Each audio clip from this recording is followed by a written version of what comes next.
It's amazing. It's amazing timing. Harmony Seeker just started streaming, and you arrived. That's awesome. Oh, you'll be back in 30 minutes, so that's all right. I'll still be here. Um, yeah, I don't know how long I'll stream tonight. You know, sometimes it's an hour and a bit. Sometimes it's a few hours. I'm been finding it a little bit more difficult just speaking recently. Um, Hopefully that'll get better. And doing these streams has really helped me to communicate and to be able to speak and talk. Um, have long conversations, which is great. Um,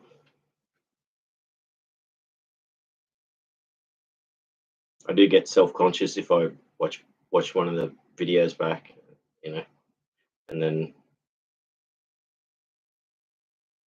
I listen, and then I look at the way I'm communicating, and I get self-conscious because I'm nervous. So you have to understand that there is that. I do feel comfortable in a lot of ways, but it's still you still get nervous. So it's this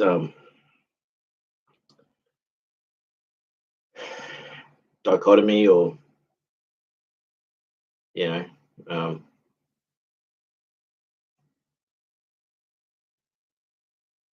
it's difficult. It's not easy. Sometimes it is, and sometimes it's not. it's it is what it is, and it's very positive, and um, it's helping me a lot to just sit here and speak, and uh, it gives me something to keep doing. So motivation, and it helps me, even though I'm in a difficult situation where I've had a lot of progress, you know, especially in the last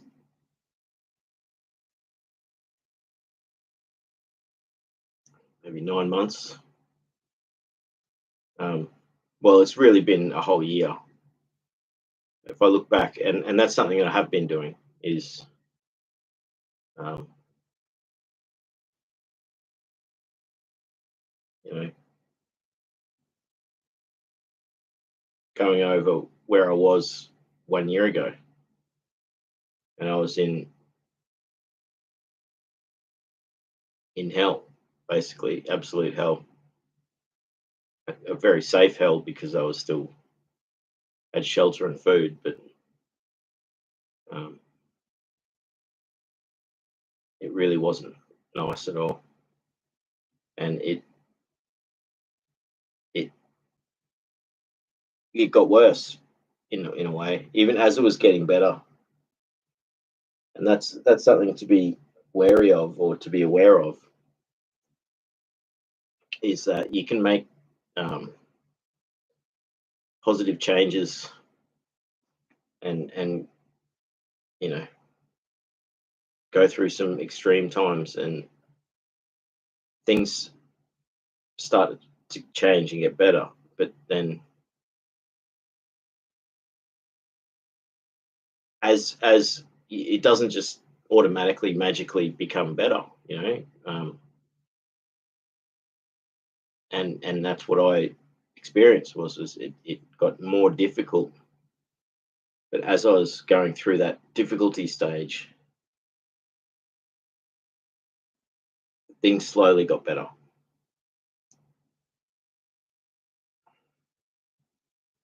And even though I'm not achieving the things that I want to be achieving right now, I still have those goals, and I'm doing enough, and I'm giving myself time and peace to sort of go through grieving process and find that motivation again, which is something I'm getting getting back little bit by little bit, and it's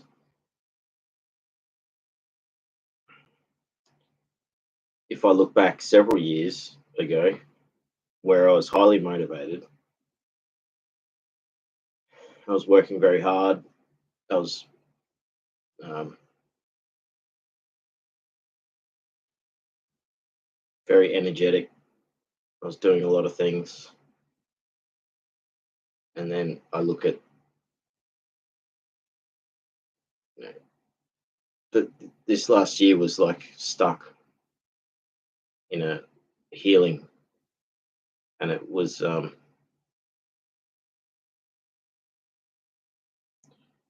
lot's gone on, and I look back at this time last year and I think where I was then is not much different to where I am now in a lot of sense, so that's when I was became sort of stuck.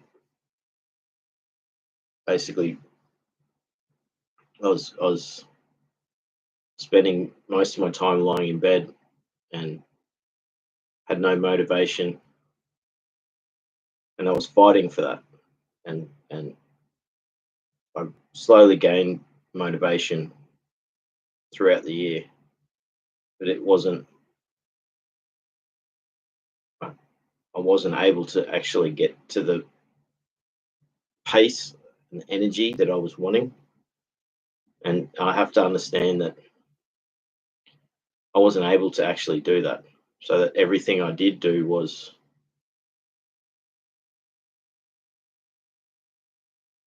you know, um, as much as I could. And then I can look at what I did achieve in that year. It was a lot.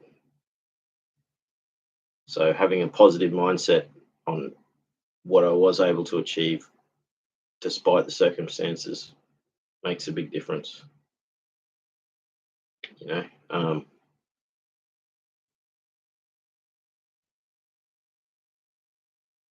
yeah, last February I got up and I was going to go to do read or recite poetry at a like a poetry or a folk club last January, and then there was a crisis, so I had to cancel going, and I had to call up the organisers and say I can't make it.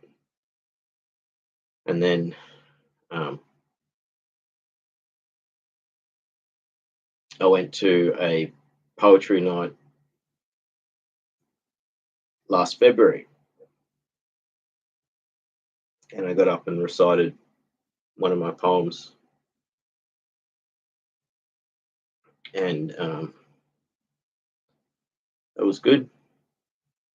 It's good, really good to do, and um, I had a lot of anxiety then, but it wasn't. I managed to do that, and then it as I was going through sort of everything that I've sort of had to deal with last year, like which was so many different things. Um, so I did get up on stage, and I tried going back there throughout the year, and I didn't manage to. And you know, I'll still try to do that. You know, the year's only just begun, really, so I've got opportunities to do that. It's very difficult because you know, we, I, um, I have severe anxiety, and it's um, yeah, being in public, leaving the house, um, being in social situations. Um, and I guess a lot of that is applicable to the talk today. Is that um, there's always it's a combination of external factors and internal factors that you know exacerbate or contribute towards inability to exert free will, and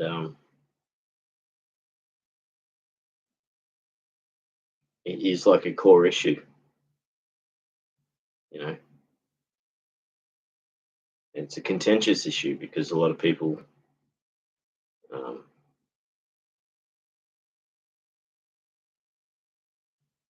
they people are very divided on the whole concept and how it's enacted, and you know literature, poetry, music, movies, um, really all forms of art have a central core being related to this. Religions. Um,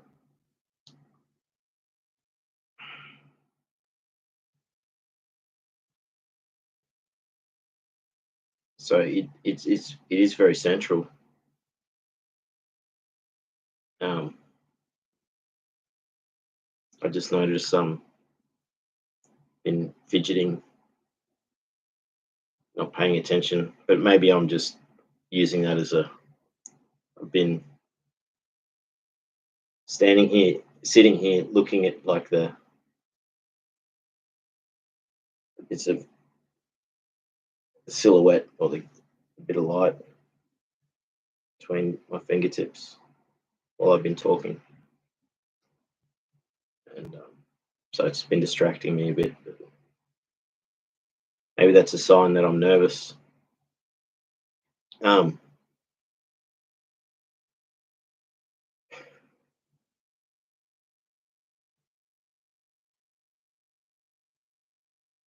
it is a heavy topic to talk about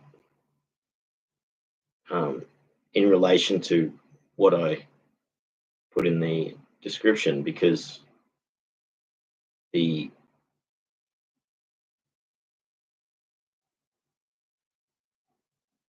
it's something that even in courts of law it's used as a premise to argue and to um,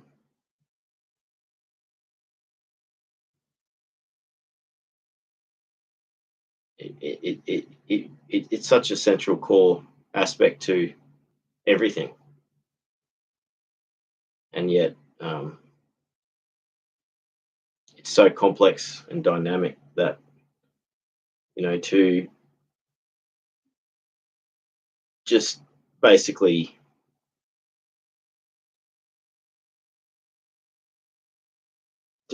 say that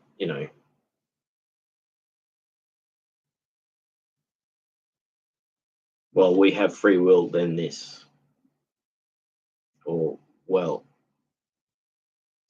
so it's a way of justification or um, obfuscation, and it depends on the situation, and every situation is dynamic, complex, and um, we can find commonality in a lot of situations, but we can't really, we can find that common thread, but we have to understand that everything's individual in our experience, and that, to not look at things in a uh,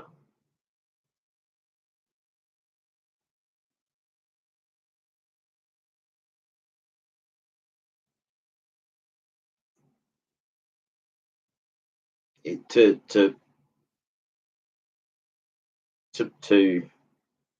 go to the broad script to go to the broad spectrum of a duality, then you're denying all the space in between, and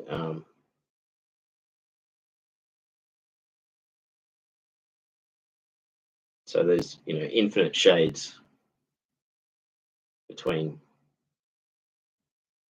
two different things on it, and so that can be itself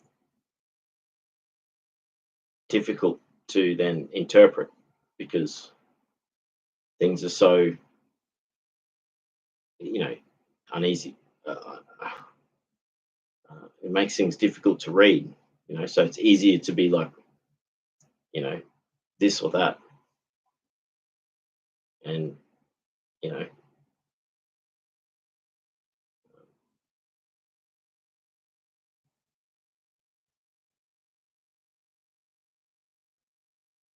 it's a complex issue. If you look at my sort of description in the title is to talk in relation to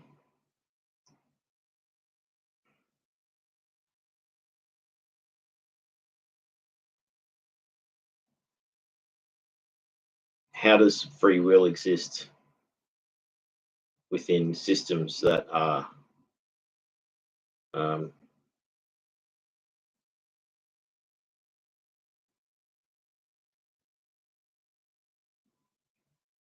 out of balance or unjust.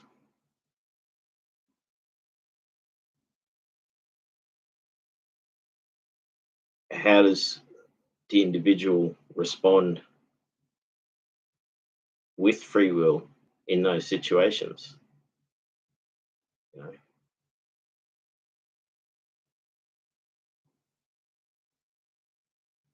like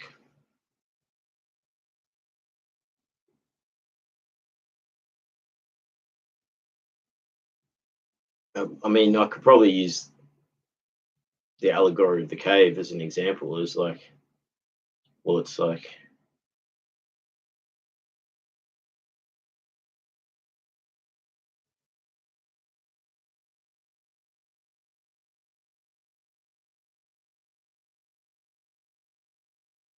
you could say it was first free will that gave the individual the opportunity to self-reflect and look around, and you know and each time more things are revealed, the longer that is spent doing that,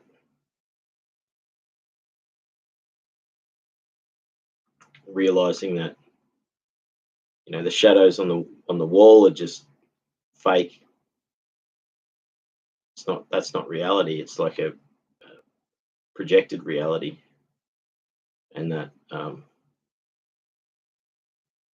the individual is in a collective that's also participating in this mass hypnosis, but they didn't sign up to it, as far as the individual realizes that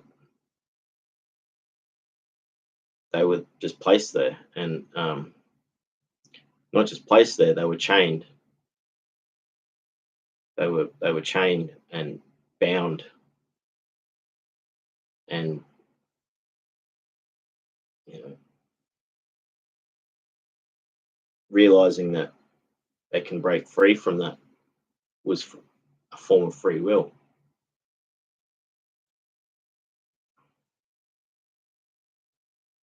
In that, making the choice to actually um,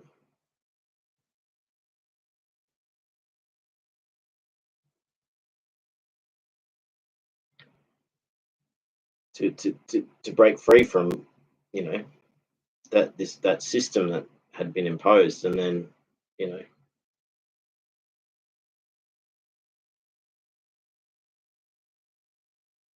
and then, you know, the result is to be punished, you know, for daring to break free of the chains, and to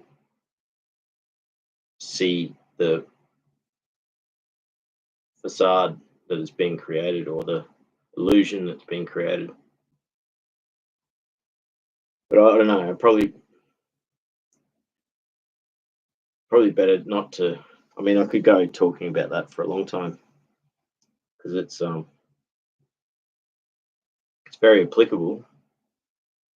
Um, you know, in the title of the video, I said, you know, free will under abuse, coercion, manipulation, and malfeasance. I think I can't remember exactly, but it's something like that. So, if someone is being abused emotionally or physically, there is a fear and a threat that's being placed on them, as well as a continual, ongoing um,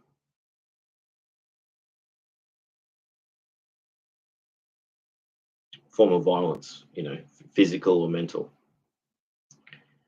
And it's like a soft torture that is imposed on the individual, where their ability to exert free will is taken away from them.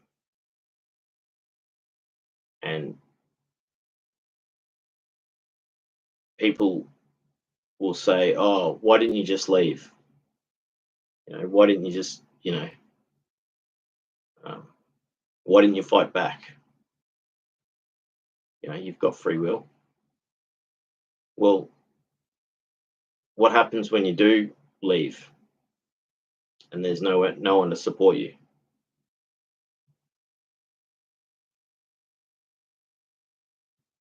So you have then free will to starve to death, or end up homeless, and also people get stuck in abuse situations. It might start off all nice, and then it gets worse. It suddenly gets worse, and then they're trapped.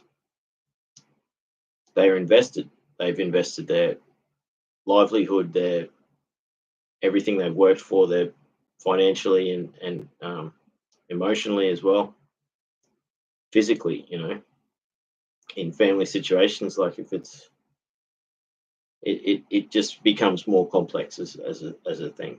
You know, so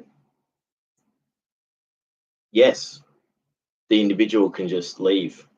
You know, walk out the door and start again, but they're bound in this abusive relationship with their abuser, and to leave could be more frightening than to stay in that abusive relationship.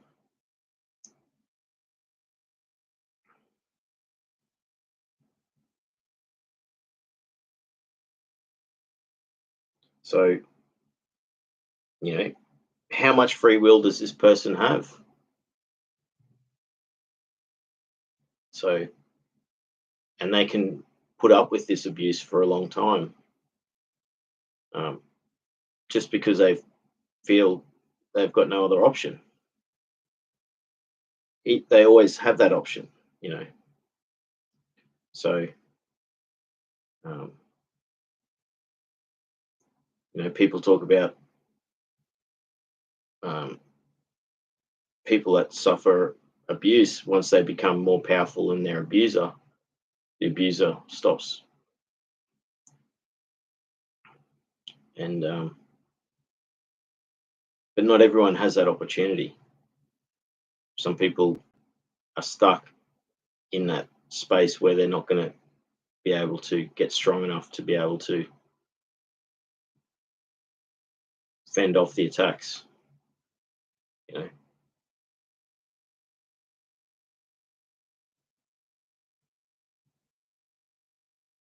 so people that have escaped abuse,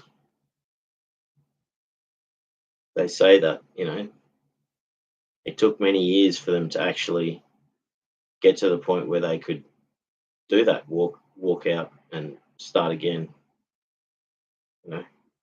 Because there's a massive sacrifice that's involved. Is that you have to walk away from everything and start again. And that's people who, I guess, it's more attainable for some people than others. So the more attachments you have in your life, the harder it is for you to actually break away and escape the situation. And so even though free will exists, these people can't exert free will because they're bound, they're trapped, and they're threatened. And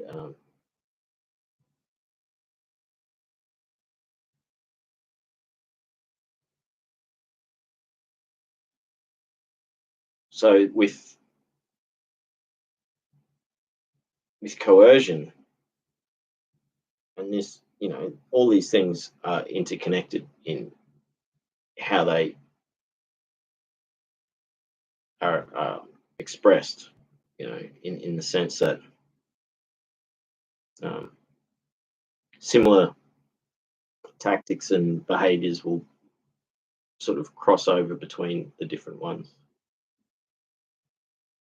Um, Humans have, we've been living at particular times in history in a like an egalitarian society where there is sort of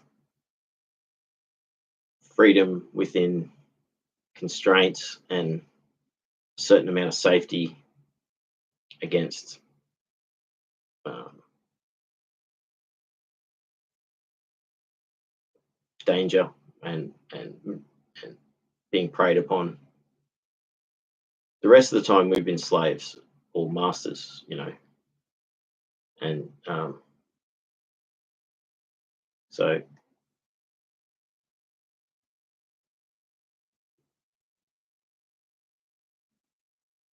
the it gets instilled within and perpetuated in people's mindsets or their psyche, and their behaviors are then expressed that by subconsciously, um, based on their fears, of reprisal or ostracization or death, basically. Like, in a lot of times throughout history, to go against or to leave would be death. So, and this occurs in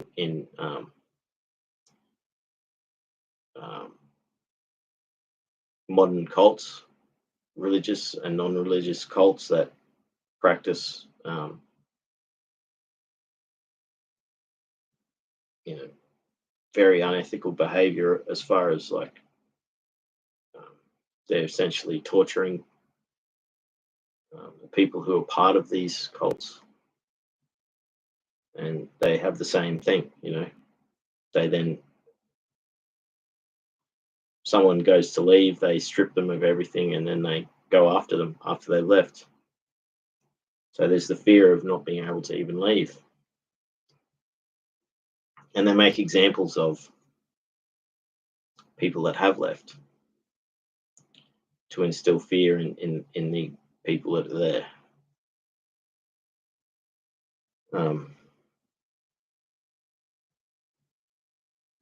So with coercion, you have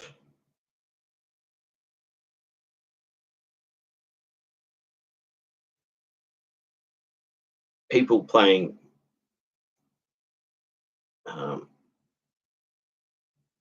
using like mesmerism, playing mind games, trickery, manipulate, and this is why they all interconnect. But like with coercion, it's more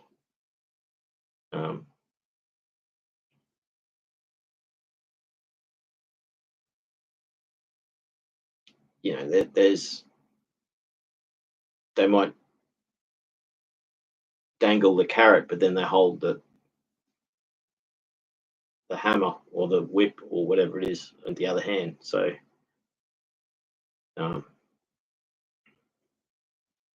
they're threatening. They're using threats to push, and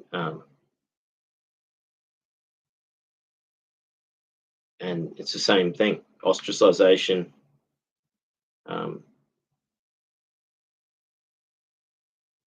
For like the either go along with what's being asked or suffer the consequences. And sometimes coercion's done in a very sneaky, tricky way to try and fool the person into doing these things or whatever it is.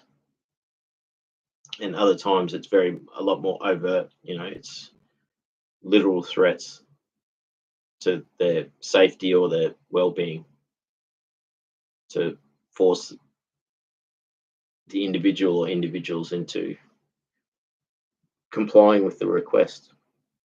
And it's not a request really, it's a demand that's hidden as a request.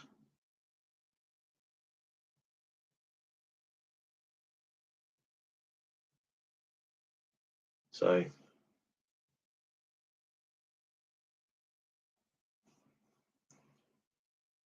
with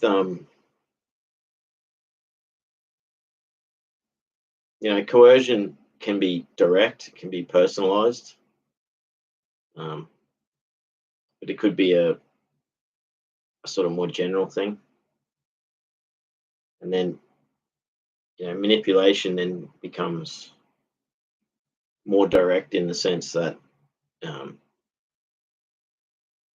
before, so going back to coercion is that free will within that is, if the individual is already being dominated and doesn't have the position to actually assert their position or their standing, then the coercion it's like they're being forced. So they're being given the illusion of choice or free will, but that's really taken away by the threats that are, and if there's mesmerism type sort of grooming the individual to like think they're, to justify through like this, they create like a cognitive dissonance where they try and realize that, yes, they have to go along with this particular thing, then um, that's done through reinforcement and conditioning. And so to stand up and use your free will when you're being coerced is very difficult. All it takes is to say no. And so good tactics, and it's easier said than done. Good tactics are, for instance, if someone's like a salesman and they're being really pushy and they're trying to get you to sign up to something, you just say, thank you, I'll give me a couple of days to think about it and I'll get back to you. And if you have that as your response when you're being coerced into signing up to something, then it gives you time. And then it's not always that easy. Um,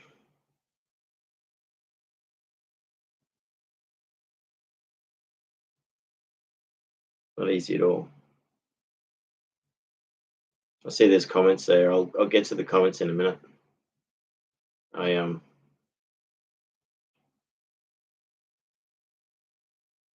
It does feel, when you do stand up and say,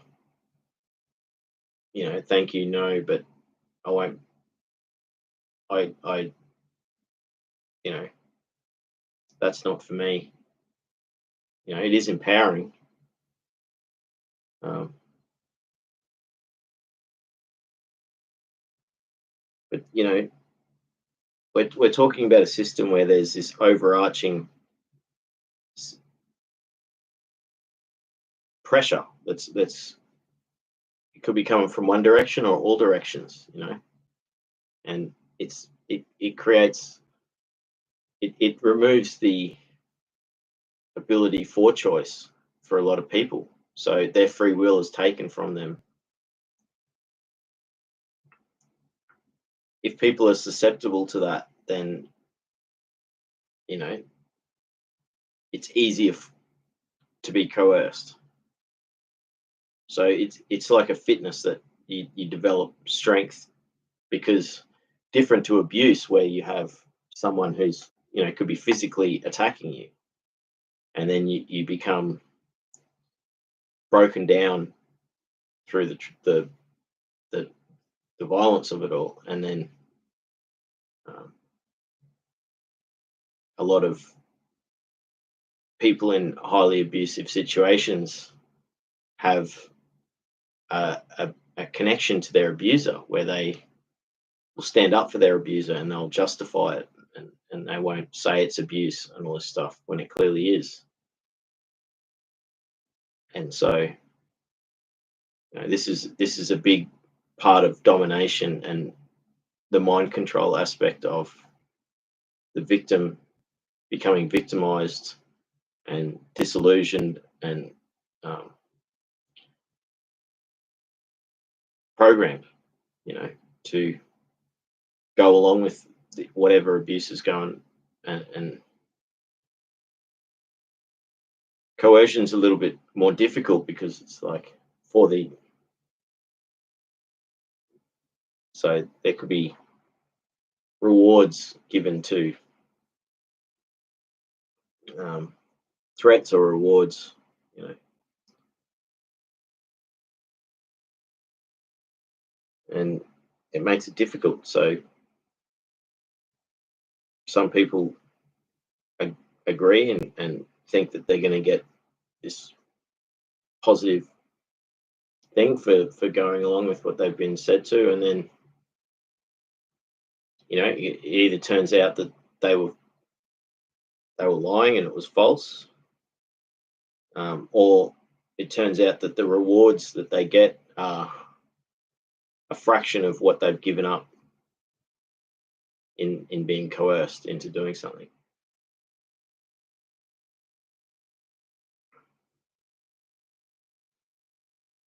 Um, So yeah, manipulation is, it could be psychological or it could be physical. And again, manipulation and coercion, they sort of they all cross over in different spots, but the manipulation could be, um, rather than having threats made, the things are done to the individual or people, um, to force them to comply. So they to say you have free will in that situation is not so easy because they're already being attacked, you know. And this can be, property, financial, social, um, and all these things are essentially attacks in order to bribe or blackmail the individual or the group into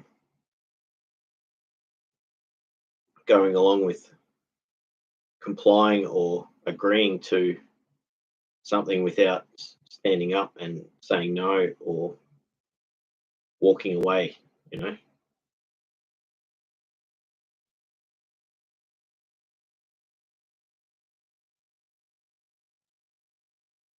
And then the last one on the was malfeasance. So we live in a world of structure and rules, and we have law, and people often say laws are written for the rich, and doesn't matter, the powerful get away with breaking the law because they've got money, even if they, you know, so, and then if you don't have money and you want to get justice, you get bankrupted going to try and get justice because it costs you so much. And then, so there's a lot of futility.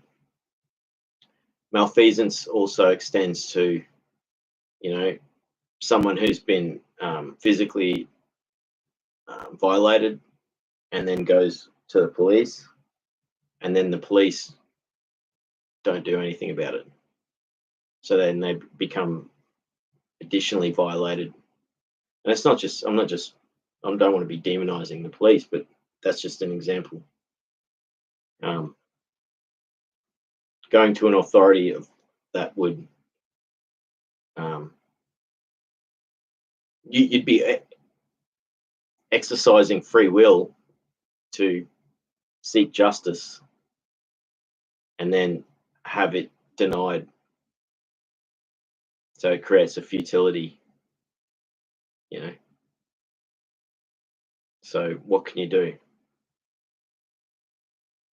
You know, it seems that free will's only what the criminals can do in that situation because they get away with it, and that those who are the victims, not all, like sometimes people get justice, but often it's very difficult to achieve. So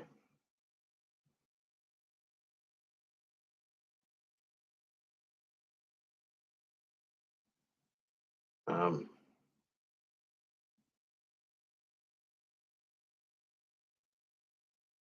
the times that I've experienced malfeasance, um, it has given me, it's made me give up and not lose faith in the system. Make me think that there's no chance of getting justice, and also that there are people actively working to prevent justice being served,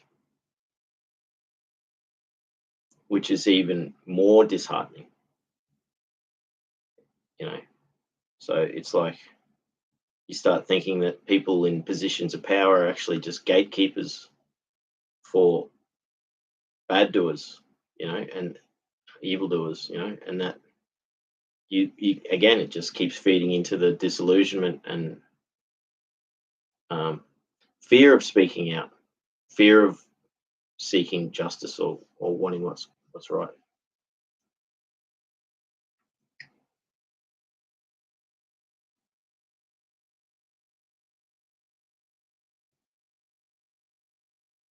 And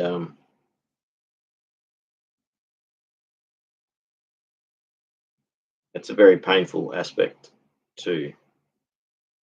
Also, if the actual damage has been done through malfeasance itself rather than an external factor, like where you've got a crime that's committed and then you seek help and then there's malfeasance. That's one form. The other form is malfeasance in order to protect a powerful body, which will then demonize the individual who's the victim. So, what free will do you have in that situation? You got nowhere to turn. The people that you're literally going to seek help, or you should, or there should be, and then you can say, oh, well, you can fight. It's not easy. It'll bankrupt you. It'll run you into the ground. So free will exists, but there's a lot of situations where it's taken it from you. That's what I'm trying to say. So with healing from trauma, a big thing is to actually, and finding motivation again, is to just put all that stuff aside and just decide that you're going to keep going and to keep pushing through, keep doing things. You're not going to give up. So despite all that, like, these are obstacles,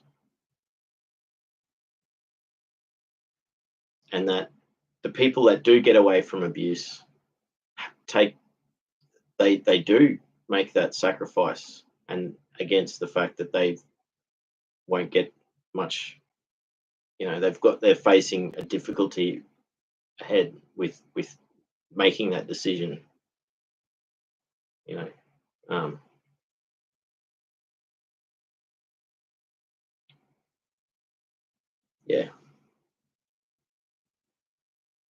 MJG's here.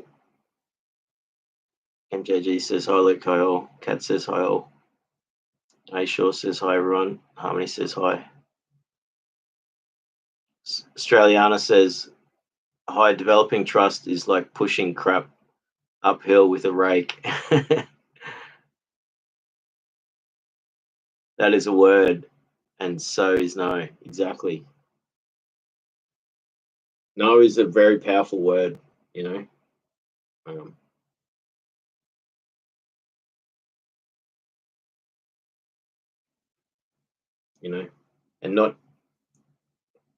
not just accepting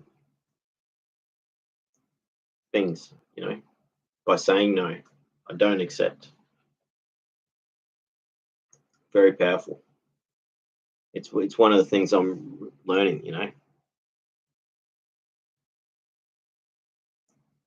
Harmony Seeker says, I'm hopeless with this. I would just walk out rather than say something, which I know isn't the right thing to do. Well, that's a difficult one, because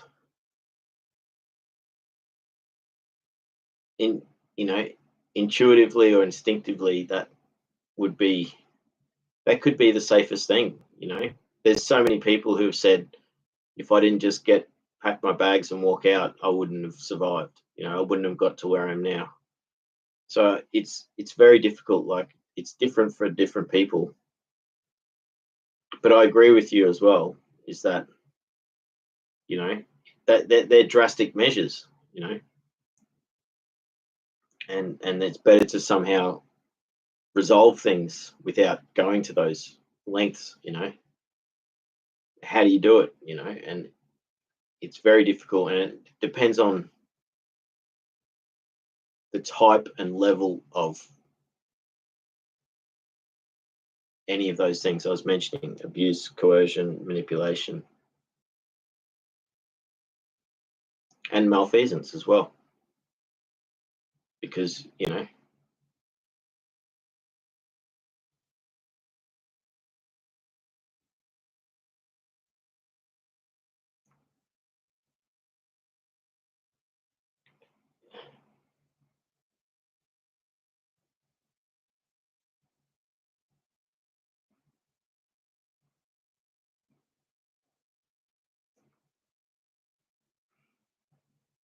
like, I had malfeasance occur to me when I was like 18 years old after a horrific accident by a professional that basically stole evidence that would have given me compensation.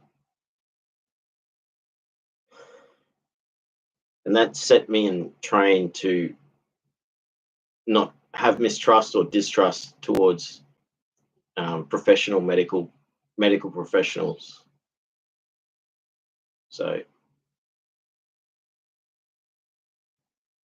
it was like 20 years almost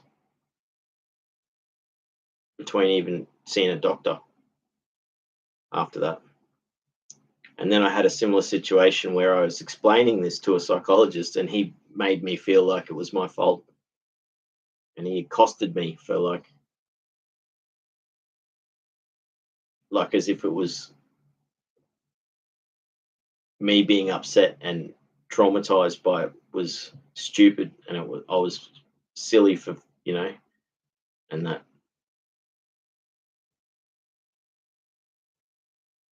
that did the same thing again. It's like, and that's the thing, is that's why it's really good for good people to be in those positions.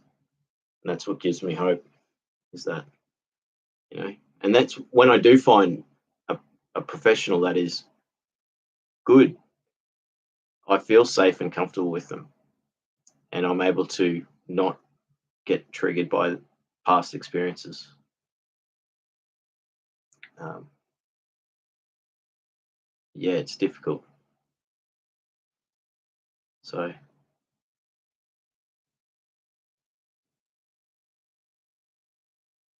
Australiana says, if only abusers targeted one another. Oh, that's an awesome idea. That's an awesome idea. Just put them, like, if they all just went after each other, it would be much simpler, wouldn't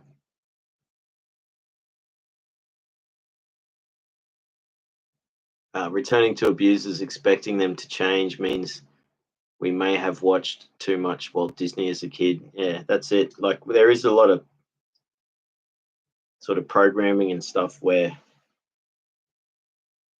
people do have that, and there's that expectation that, try and make it work, see if they can, and sometimes it can work,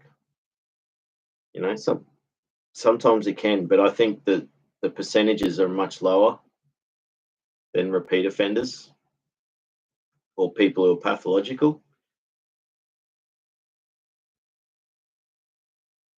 Um,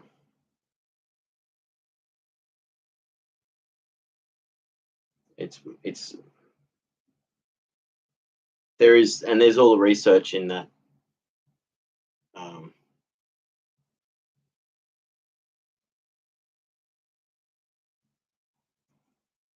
People are naturally attracted to, well, not necessarily naturally, they've been conditioned to be attracted to people that are going to go on to hurt them, because they've been hurt by people like that in the past. So they need to heal that aspect so that they can identify and use free will, to choose not to be attracted or to be drawn to people that are going to hurt them. And I do feel sorry for that situation. And I think it's one of those things that people say that, and it's more complicated because there's a lot of people that will get into a relationship, and it's not until later on that they realize the person isn't who they thought they were when they first, you know, entered into the relationship. That they changed at some point, you know, and that they were sort of hiding their abusive, manipulative, or coercive nature until they had, you know, got so invested that it was difficult for them to leave. So it's such a difficult thing. You don't want to victimize, you don't want to demonize or victimize the victim for getting stuck in these situations. You know, clearly there'd be some times where, you know, people get stuck one after the other, the same situation. But I think that we got to give the victim more. Yeah, it's difficult because they have this thing where they want them to change. They want to give them another chance. And, you know, people around are saying, you know, you're better off starting again because, you know, you're being treated badly. And the person who's being treated badly is defending their abuser. And they say those things. They say, oh, they'll change, you know, you just need to do this, just need to do that. But, you know, in reality, it doesn't get better. Sometimes people can reform it, but it's all such a complicated thing, you know, relationships and just abuse and domination, and our it's not just it's the we do it to ourselves as well in the form of self-sabotage, you know, self-harm, self-sabotage, and then or self-inflicted injury. That's what it's now labeled. Then you have all the different structures. You have friends, then you have family, then you have partners, family, social groups, work groups, community, and then you have society, greater society. And this stuff occurs on all levels. And then you have corporations and, you know, government. So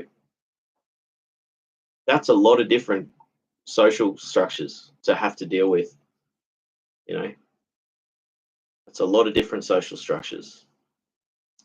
And so it can be triggering when people identify a particular thing, even if it's perpetrated by a different social structure, because they've suffered from it, from a different social structure.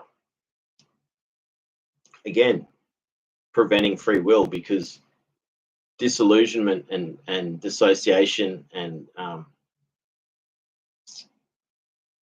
basically domination, putting people into a freeze response, it's going to suppress their ability to enact free will, because either they're fearful, they've been deprived, or they haven't learnt the skills to say no. There's so many, it's such a complex issue.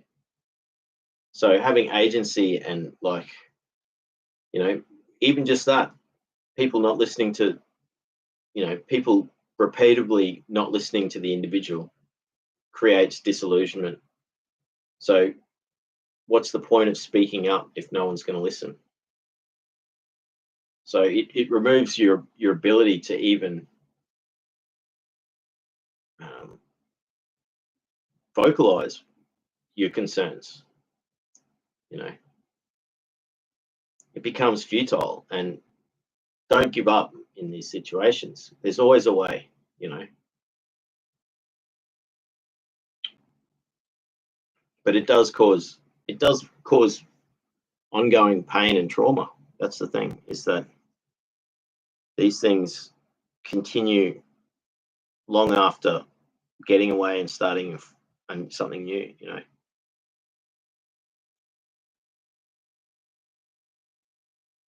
and society has sadly normalized abuse in a lot of ways, and coercion,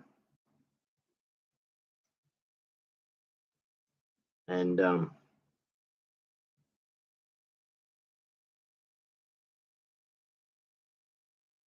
you know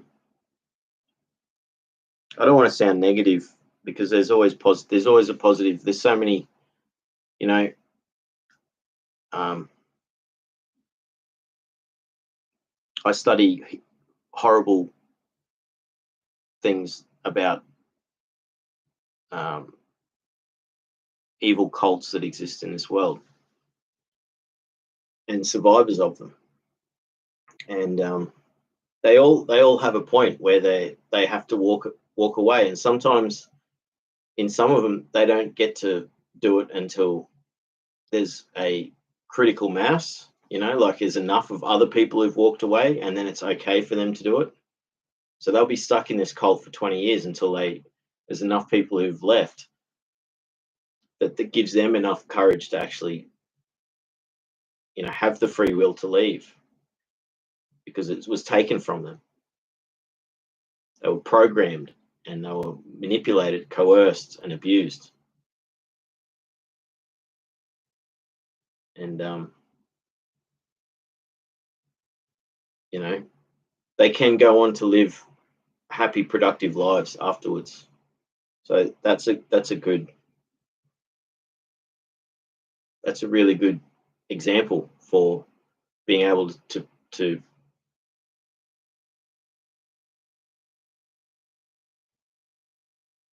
persevere. Australiana says, "Hey everyone, with a kiss and a hug." Australiana says, "People in high places rely on us, thinking it's too hard. Um, if you haven't tried that, you can't know." Yeah, that's it. I totally agree. And the same thing for big corporations and stuff too. They rely on insurance companies and things like that. Refuse the claim, and then expect people not to complain about it, and then they get away with not having to pay out. And that's a sort of similar thing that sort of occurs across a lot of things. I hope I haven't been too negative. Like, it's sometimes I've got to talk about heavy topics like this, because there is a positive way forward with all this stuff, and sometimes walking away is the only thing you can do.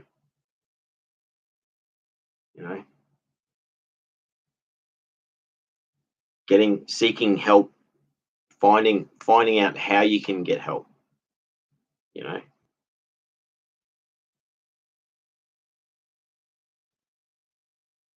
It's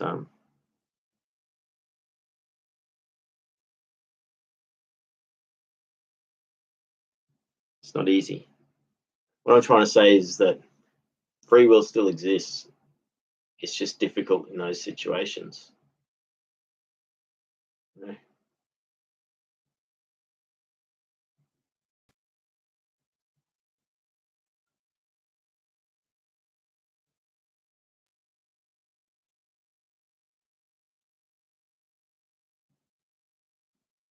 Yeah. Again, I'm sorry. I hope I haven't upset anyone or offended anyone.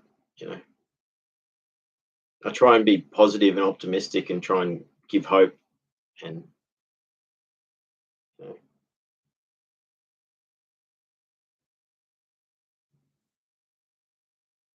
I mean, in reality, like, not everyone does get to have a happy ending, but those that do get through, they've worked at it and they've not given up. And so that's one of the main things, is just keep pushing. And Don't lose hope, you know.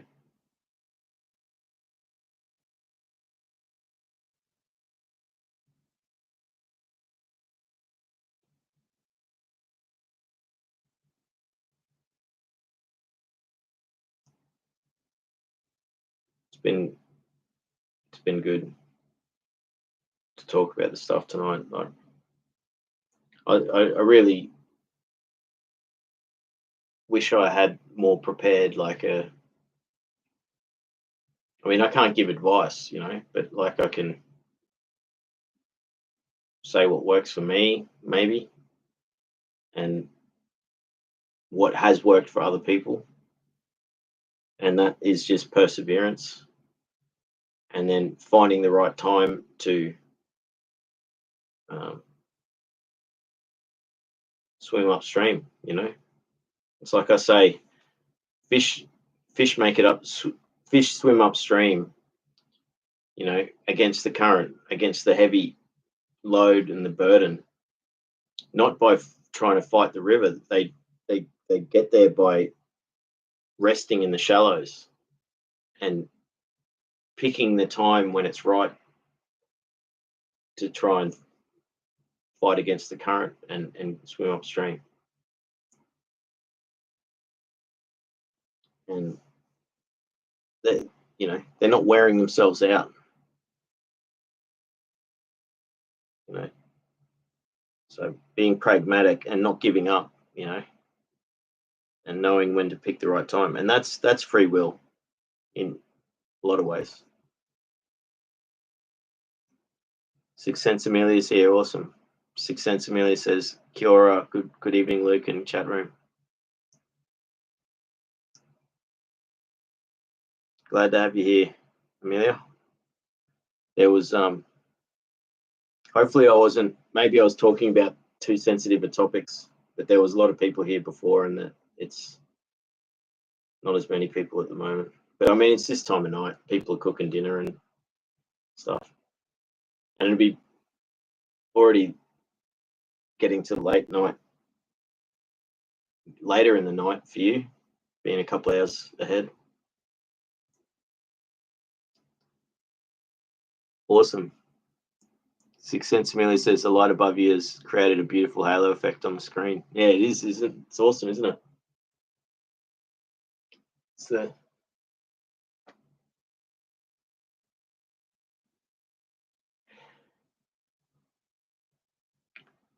it's good. It must be to do with the camera creating a flare and I adjusted the computer and it just appeared and I was like, I'll leave that there. Looks cool.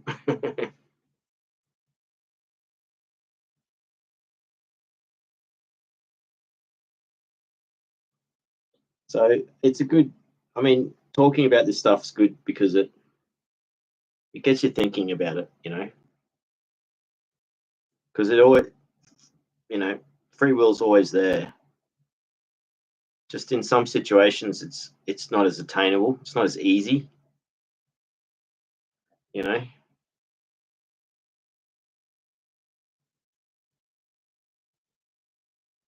Um,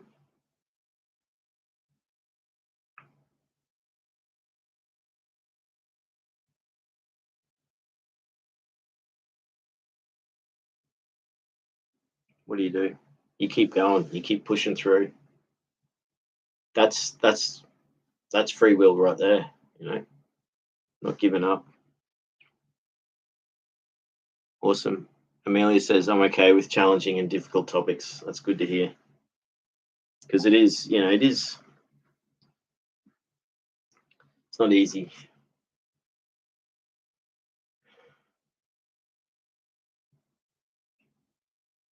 I find, you know, again, self censorship, you know, is such a big thing. If we had free will, why can't we have free speech? Because we have the fear of speaking about difficult topics.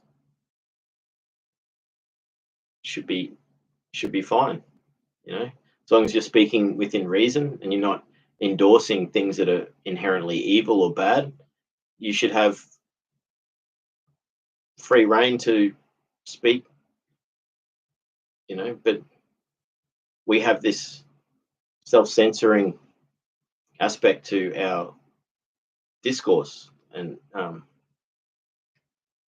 we're afraid to speak about certain things. There's things we're not allowed to speak about. We can't call out the control aspect of the world, regardless of whether it's just or not.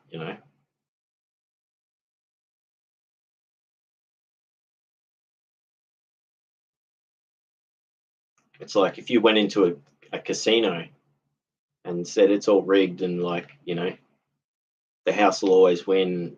See how long before they kick you out. You know what I mean?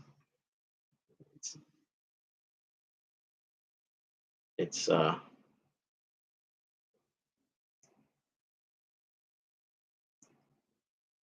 we're seeing this more and more each day. Is censoring of creating polarized society that everyone's too busy fighting amongst themselves to actually have proper debates and discussions on what's really going on. And so there's nothing new there. This is essentially how things run, and how they have run for a long time, is to keep everyone distracted, keep everyone fighting amongst themselves. And so again, free will, yeah, sure, but give people the illusion of free will. That's what the controllers essentially want, is to pacify the population by giving them the sense of free will, but it's an illusion. Just like democracy, give them the sense that they're part of, like, picking what goes on, and then actively seeking to subvert from all directions this process. Same thing with the judicial system.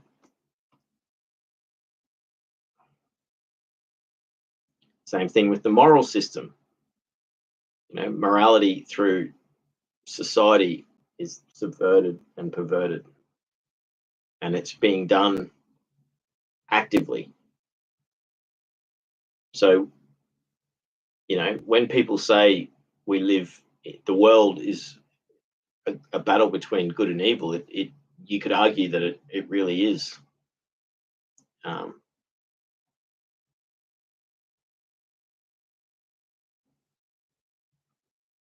Amelia says, listening so I can get up to speed with tonight's topics. Yeah, awesome.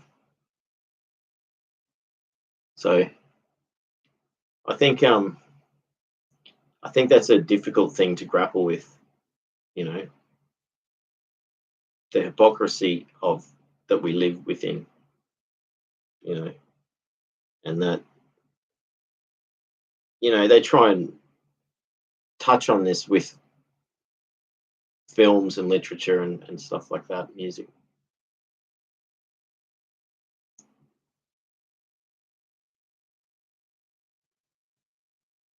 And yeah, I mean, it's just the way of the world. It's really sad that this is how things are, but it can't be a thing where we give up hope and stop. That's when you focus on what you can do for yourself.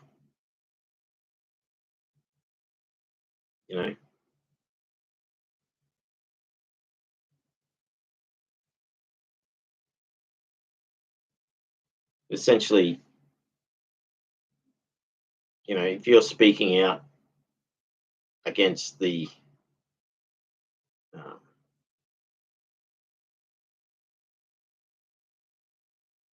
agreed upon, or not even agreed upon, if you're speaking out against injustice and hypocrisy, and you will be targeted and demonized and isolated and deplatformed. And, you know, it's only people that are really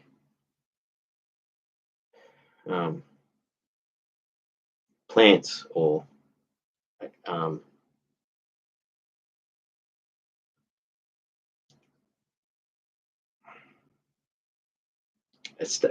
or there's the term establishment. So, you know, gatekeepers, establishment. You know, they're people who are put in positions to then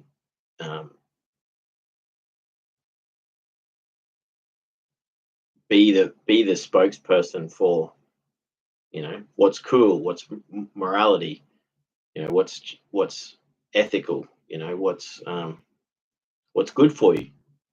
Everything has got its own set of established spokespeople, and some of them speak the truth, and some of them straight up lie for corporations and governments. You know, it's and you know, money's got a big aspect to it, but it's not just money. It's just there are you know, the world's comprised of all of these governing factors that all have a certain amount of sway, and they work together in some things, and some things they're against each other.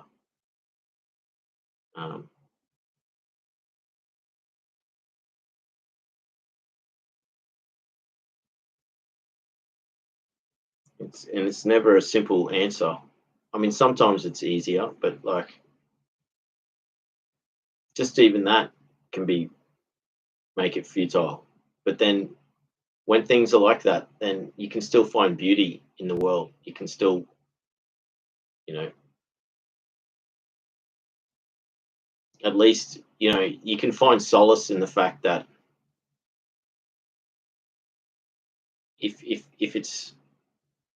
you can't fix these bigger problems, you can fix things that are problems that you have to deal with yourself.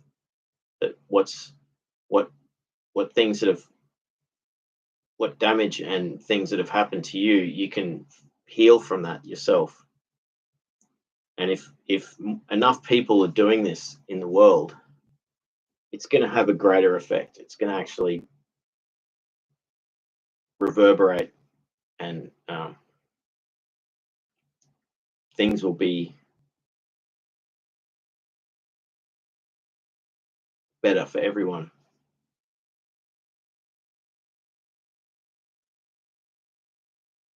It's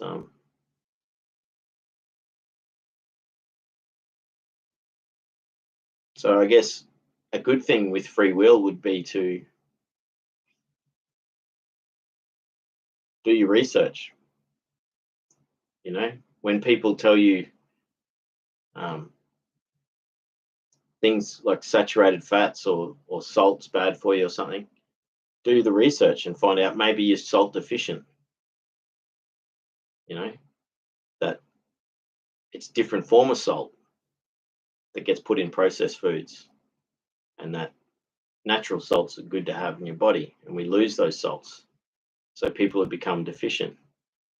You know, and that saturated fats were demonized, but that was by a lobby that wanted everyone consuming seed oils, which is killing everyone, making their body sick. And it was corrupted through, you know, non-government organizations that basically tricked the world into believing that they were eating bad food. So they were stopped eating these certain foods, and then they started eating these other foods. These other foods are causing all these sicknesses and inflammation, and, you know, diabetes and actual diseases, because they're unhealthy, but they're big business. And so corruption allowed this to happen. And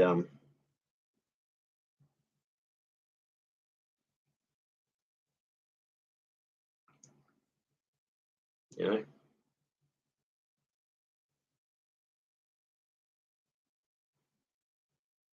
so when people say, oh, you know, this is bad for you, well, you can tell if something like junk foods, it's bad for you. But like natural foods, that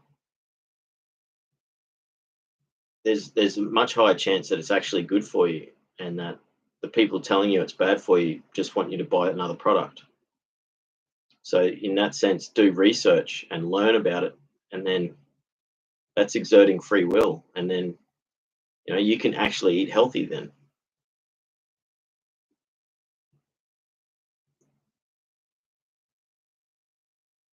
And if you don't do that, like you can same thing with anything, like people who take vitamins and they take too much of the wrong vitamin, they're making their body really sick. Well, of course that's going to do that, but like they, it's not like these people's fault, that they just didn't do the research, but they were being told, but then there wasn't enough warnings on the labels. But like,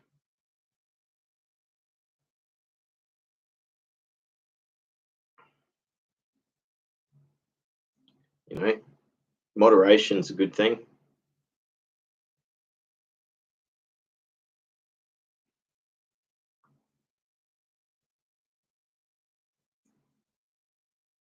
But you look at people who, um,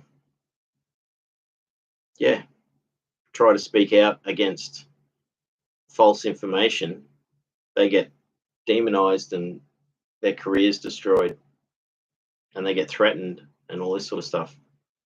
It's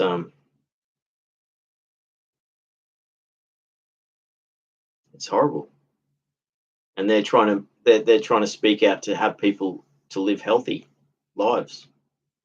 You know, it's so where's the free will there? You know,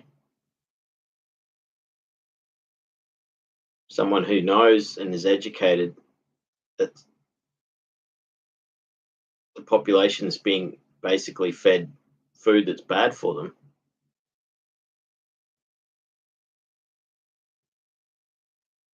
How do they even educate people to learn about it? Because when they do, they get railroaded, they get depersoned, deplatformed. They lose their research funding. Suddenly, they're not getting jobs. So that can be disheartening. But if it wasn't for these people that didn't give up, we wouldn't have corrections in these things.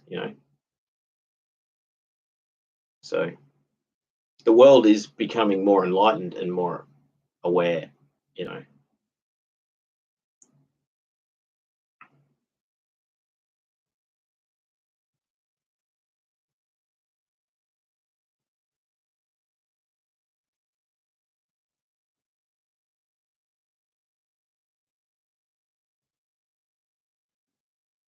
So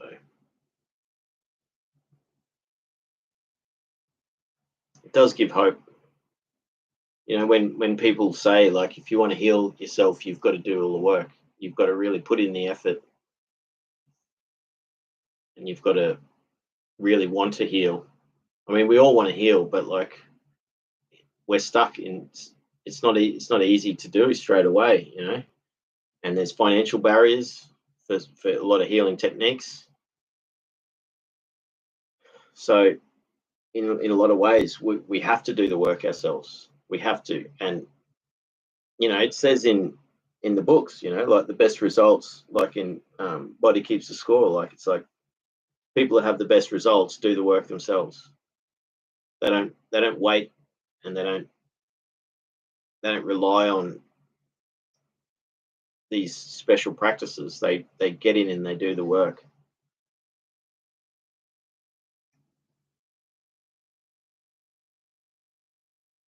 That's a beautiful comment, Harmony Seeker. Harmony Seeker says it's why we need to heal in community, even if it's online. That's beautiful. And exactly, I just got shivers because that's such a powerful message, and um, yeah, just being there for each other is a very powerful thing like that.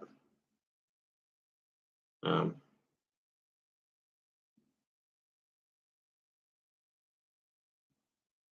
it's, I think something would be good to sort of, this is like maybe more of a disclaimer for, I talk about what works for me, and, I'm not selling anything, although I'm just becoming a mindfulness trainer. So if anyone wants to learn mindfulness, I'm happy to um, do sessions. But even that, like, I'm not advertising it generally. And then, um, but like, there, as a warning disclaimer, that whenever someone wants to learn about something, just be aware that, there is so much information out there, and that, you know, not everything's correct. Um, but, I think from what I've found with books about trauma healing, is that I've gotten something very powerful from each book. Some books I've gotten more information and more um, positive things than others, but I've always got something out of each book. Um, and that, you know, some things are going to be more full of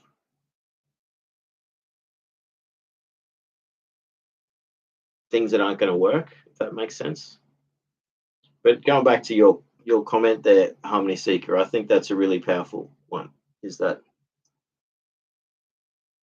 um, having, and again, having someone to talk to, and it could be a friend, or it could be a practitioner, therapist, or a psychologist, um, family member, or a social group where you're able to speak, can be such a healing thing. And also just finding groups to do things with, that can be healing itself, even if it's just to be in each other's presence, and to do something for a shared goal that's positive.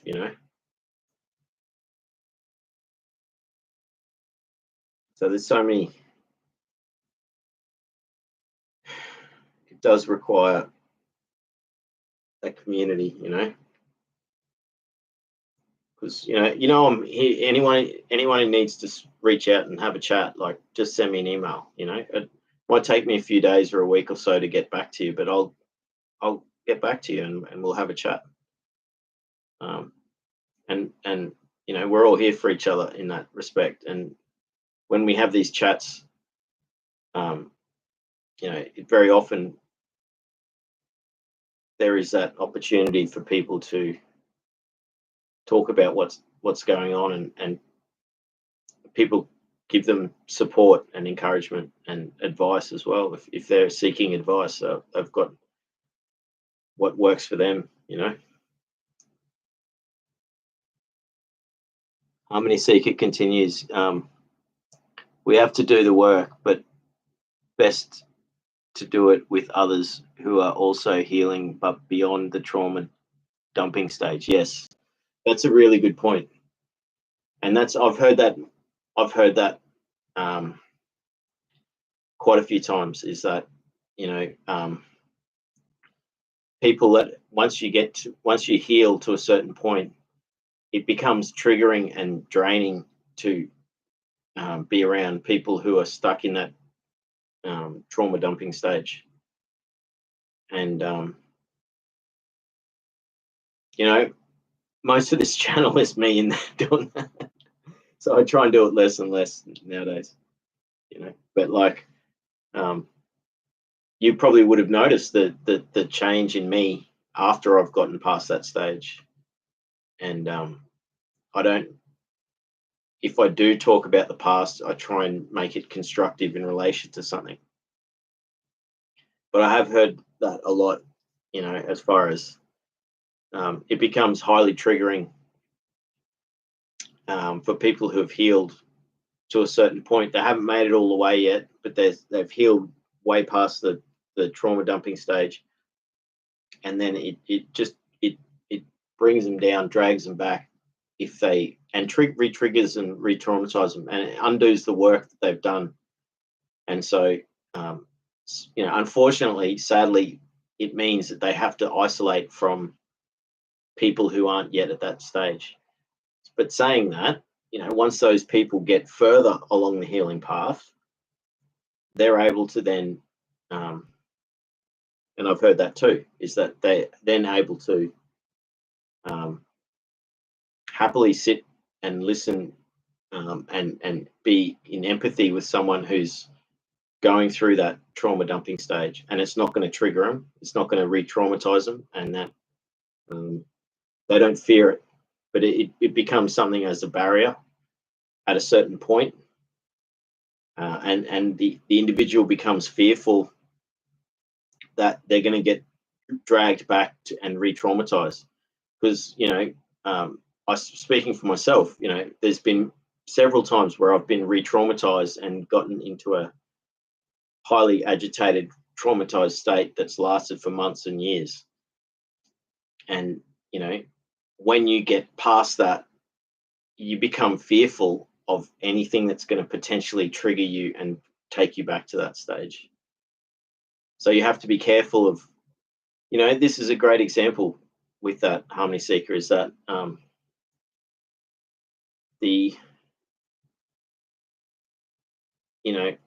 what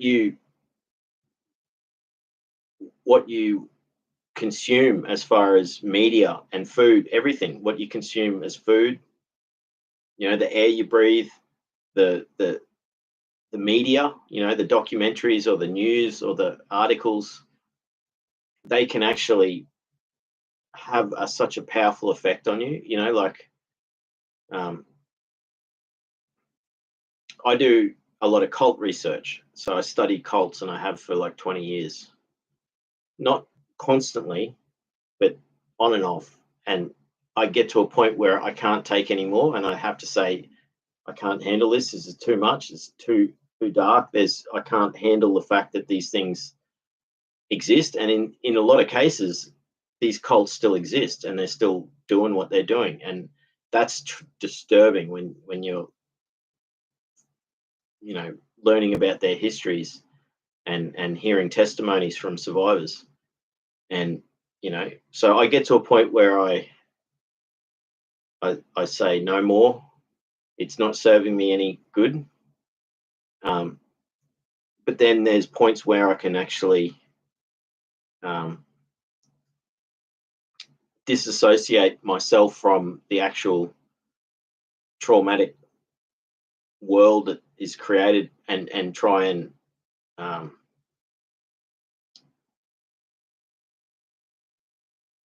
somehow not be affected by the trauma of it. And it really does help when they're survivor stories, because there's something positive about it, that people got away and they're living productive lives now.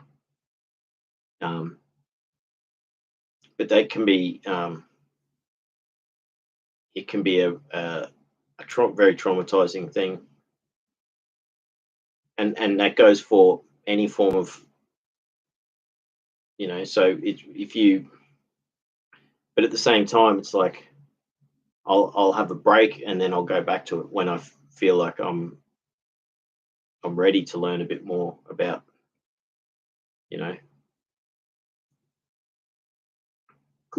with the intention that hopefully in the future we don't have so much of this, that it disappears in a lot of ways, and that.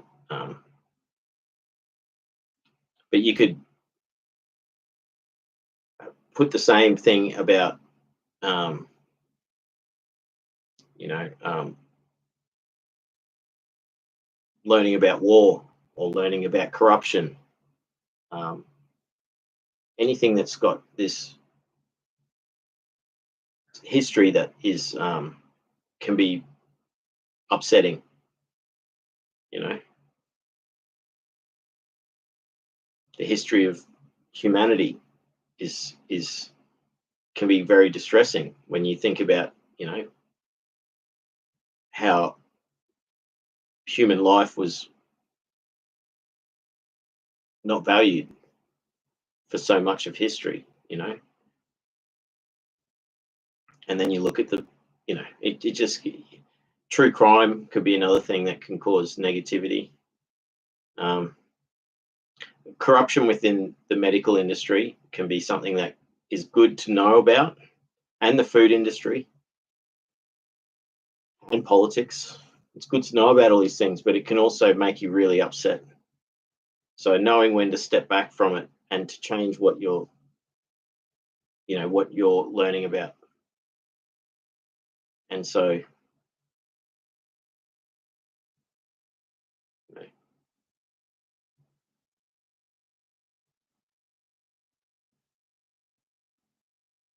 yeah, I think that's a very important thing. Moderation to that sort of stuff.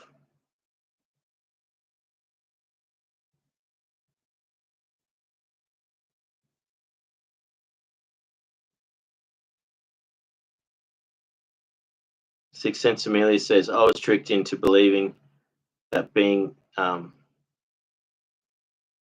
solitary person and living a solitary life was unhealthy. Myself personally, I found the opposite to be true.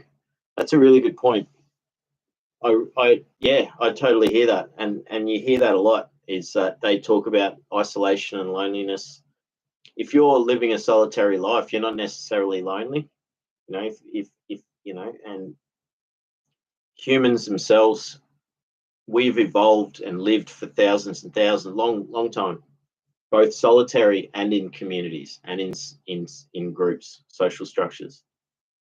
We've done both, and we've always done both. And they do all this research about people saying, you know, it's unhealthy, but then there's all these people that have happily lived solitary lives and been like that for 50, 60 years, and they've gotten to old age and they've been happy. So, you know, it the common belief is not always correct, you know, and we see this over and over through um, what we're told to believe um, through the media and through. So it is always good to do this, educating yourself, researching, and you'll find that often, you know, it being living solitary could be bad for your health for some people, but other people it's really great. But you don't know that until you actually either live it and go, no, this is fine, or you read about it and you go, well, how come these people thrive and they live in a cabin on their own, or they don't, you know. I think it's, you know, in that situation, I think it's people who've lived very social lives and then suddenly have it cut off and then become isolated. That can be bad for their health because they've become accustomed to living in that. But if you become accustomed to like being a lone wolf and just doing your own thing and being your own company, you know, and you're still socializing, so you know you can still, like, you know, like I'm the same, you know, like I spend most of my time alone, but then I have these socializing communication, and it's amazing, and it's my, so you don't, you're not completely cut off from society, you're just reduced, you know. And there's so much pressure gets put on people to attain a certain thing that there's a certain socially acceptable thing about society, and that you know, it applies to so many things that it shouldn't. Yes, it absolutely should apply to things that are bad, obviously, but like things that aren't bad, they're just said to be not, good, and then you find out that there's nothing wrong with it. So many people have just lived for 100 years and barely had any contact with other people, and it's fine, and yet other people will go from having a very social life, and then that reduces down to very little social contact. They fall apart. So you could argue in that situation they've just become highly tuned or accustomed to living a certain way, and they're incapable of living a solitary life. So yeah, it's a really good comment there, Amelia. MJG says, yes, Luke, you've made enormous progress, Luke. Yes, you've made enormous progress, Luke. Thank you, MJG.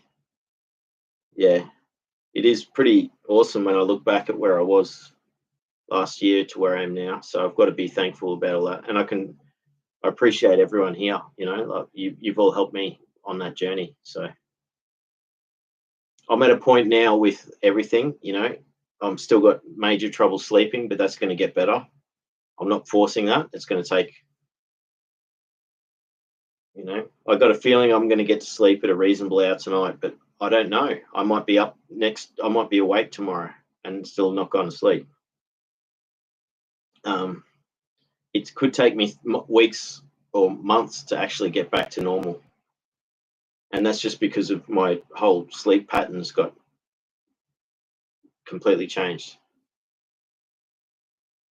I'm not going to force that. Getting physical and motivated and doing things every day, that's my big thing now, and I haven't really got that happening yet. I haven't made it there yet. I'm only getting a little bit done each day, but I'm getting some done. But I do know that I've got to do more, but I know I'll get there. Harmony Seeker says, I admit I'm the one who can't deal with people's trauma. I have to avoid certain online spaces because of it. It's a pity because these people need to be heard. Yeah, no, I totally understand that, Harmony Seeker. And, I think I've been at that point myself, but and you're not alone. And there's nothing wrong with having that thing, and it is, I think it's a natural part of healing, is that you'll get to a point where you can't take too much, and then that's fair enough, and then you need to distance yourself from that, and that if you're not there, someone else, hopefully someone else is there to be there when that person needs to disclose or talk about their trauma,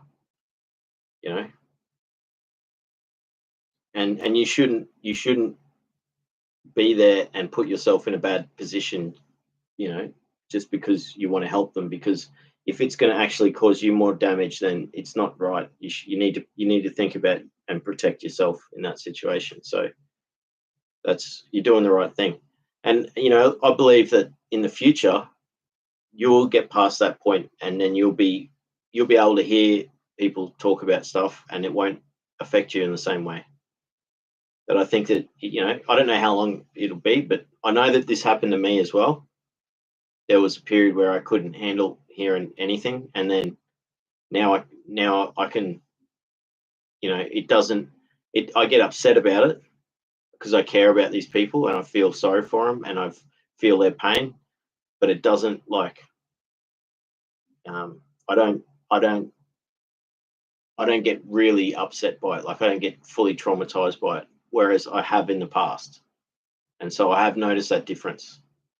And I have heard other people say that yes, you do go through these stages where you can't, and you can't take any more on, and then it gets better again. And there are things that you can do to keep, even when you are able to take on that role where you're empathizing with someone's trauma without getting traumatized. You still have to do things to help dissipate that energy. So going for a walk, you know, some nature activities, just feeling the breeze,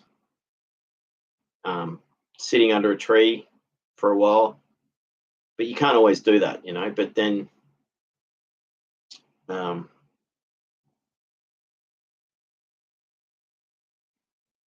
yeah, it's difficult.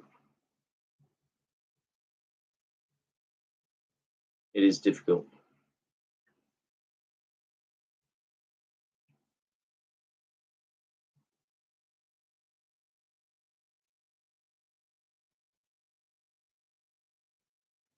Harmony Seeker says the research does not agree with this. We are wired for connection. Yeah, I agree with that too. But like my argument would be that if you don't have, I mean, I've been isolated quite a lot, but then my connection is like here now, being connected to nature can be a good thing. So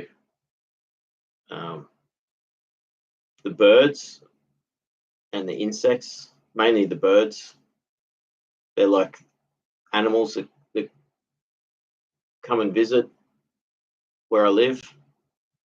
And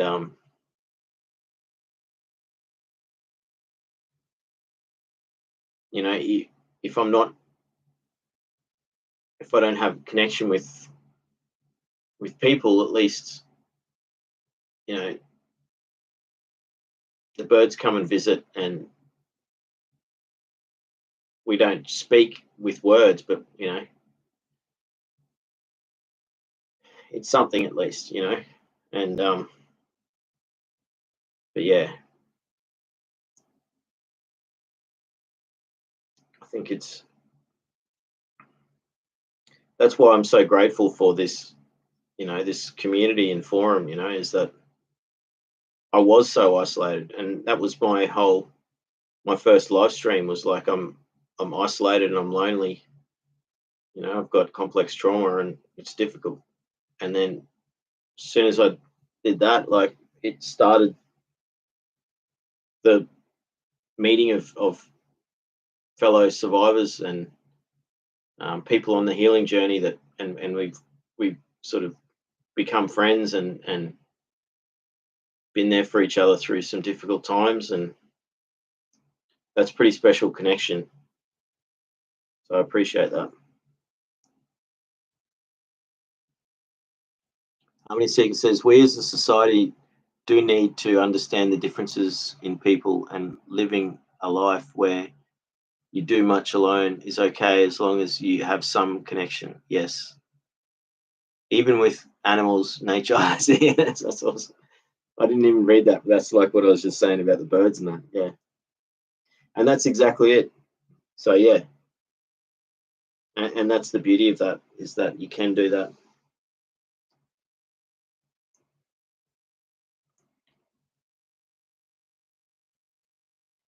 So that's pretty special.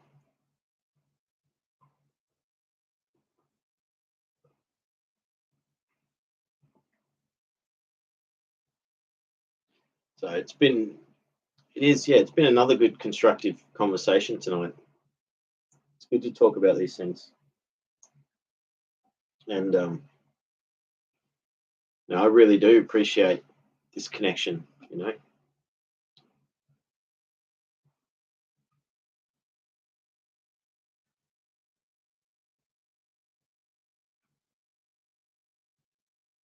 Really do.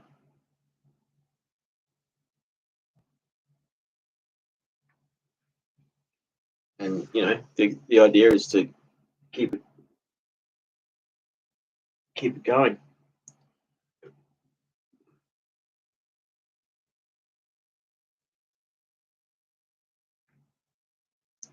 So yeah, so this week I'm going to try and achieve some more things than I did last week. But I understand it's just going to take a bit of time for me. And I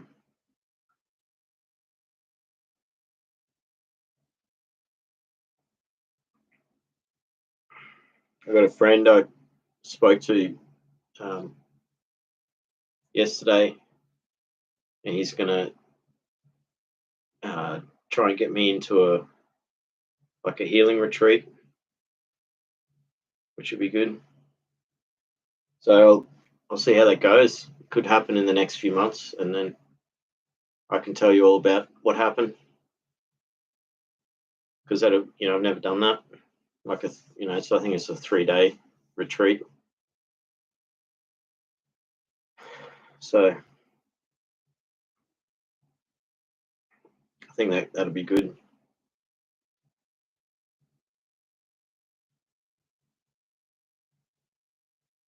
And I really look forward to having more success and being able to tell you about, I'm happy to talk about where I fail and stuff, as long as I keep motivated to keep working towards success or achieving, and understanding that, I might work on 10 things and only 2 of them work out. That's, to me, that's still achieving. And I have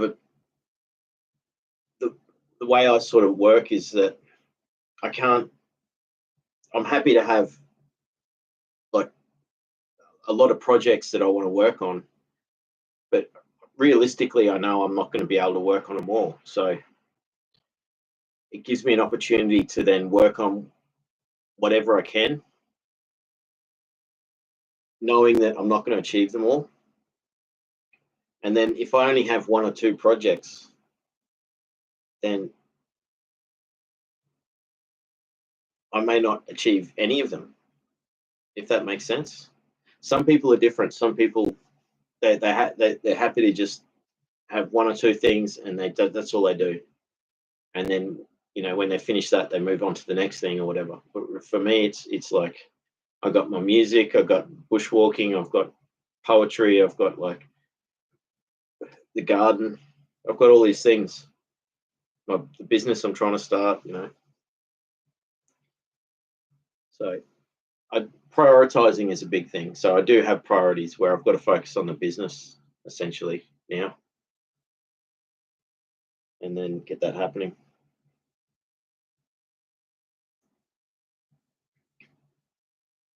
So I'd like to talk about free will again. Sorry. Yeah, I'd like to talk about free will again, because it does apply, and it, for me, a big part of healing is free will. And this is a sort of point that I wanted to try and make earlier, which I forgot to, is that you decide to forgive, or you decide to move on, you decide to be happy again. Even though for a long time you might not be able to move on, you might not be able to be happy, you might not be able to forgive, and there is a lot of aspects to healing. Is that and there's many more things, So if each time that you agree, it's like letting go. It's like surrender. It shouldn't be under duress. Even though surrender is often referred to as being that you have no choice but to surrender, surrender is liberation. So it's a way you look at it, like it's not all surrender, but in the sense of surrender as liberation is liberation. It's and it's not. It's one of those terms that have multiple sort of interpretations depending on the thing, on the situation. So we commonly think of surrender is giving up, but it's not giving up. It's not giving in either. It's actually no longer allowing something to be there, be the thing that holding you back. Yes, it can mean that. It can mean both of those things, those two other alternatives. But in the sense of surrender being liberation, is like that's free will. You choose, like, even though and this is a contradiction because it's referred to as being, you could walk for a couple of hours with a rock in your shoe. The whole time it's annoying you. The whole time it's like getting more and more painful. It's getting a blister. And you're thinking about it the whole time instead of like enjoying the beauty of the nature. You're getting angry and bitter because you got this rock in your shoe and it's causing you all this pain. Every step you take, and it gets worse and worse, and you got blisters and it's bleeding, and then eventually you go, I'm going to stop, and I'm going to take my shoe off, and I'm going to take this rock, and I'm going to get rid of it. And then you think to yourself, why didn't I do that hours ago? And it's like, well, if you could get angry at yourself for that, because you think, oh, I'm such a fool. I just walked for a couple of hours and I got a massive blister in my foot, and I've been in intense pain this whole time, and it got more and more painful. And it wasn't until it got unbearable, that's when I stopped and I took my shoe off. So that's one way of saying that, things get to a point where you don't have a choice. And so this is the contradiction of free will. It's actually free will that you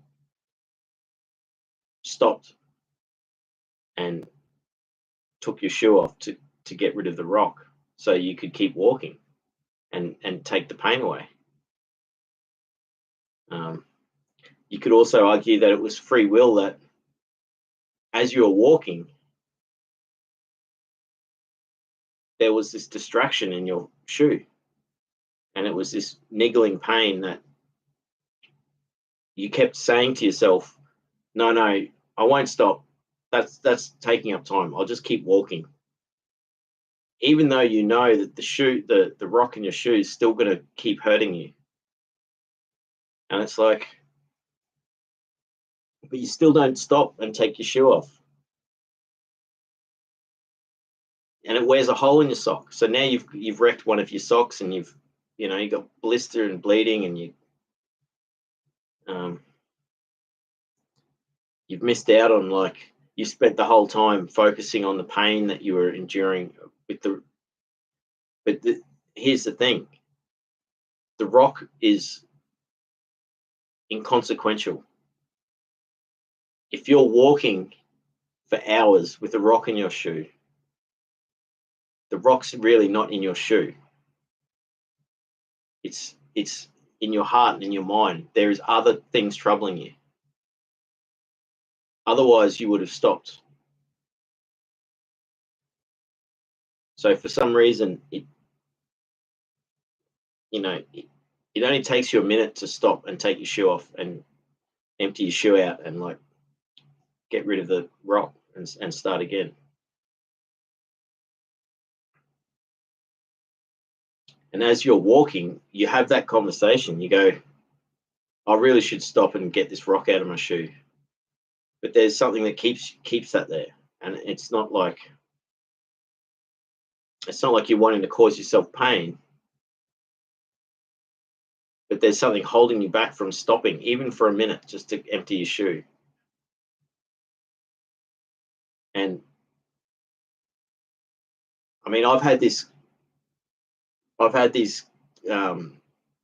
of argument, conversation with myself, where I've tried to justify not stopping and saying, well, as soon as I stop and take the rock out of my shoe, another rock's going to fall in there. And that's that's only a potential.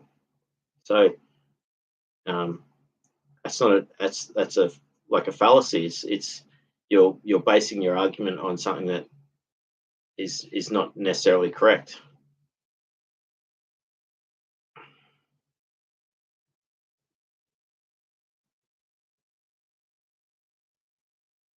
Part of what I was saying is that the rock's not actually in your shoe. It's actually there's this other thing, or several things that are troubling you, and the rock is then your focus of attention to divert yourself away from the other pain that you're dealing with. So you justify the pain, you justify not fixing your shoe because the other pain's bigger and you can't do anything about that pain. So why fix your shoe? Well, when you do stop and take this rock out of your shoe, what happens? You feel relief. You feel comfortable again. You might still be in a bit of pain for a while afterwards because you've done damage by having a rock in your shoe and it's given you blisters or something, you know.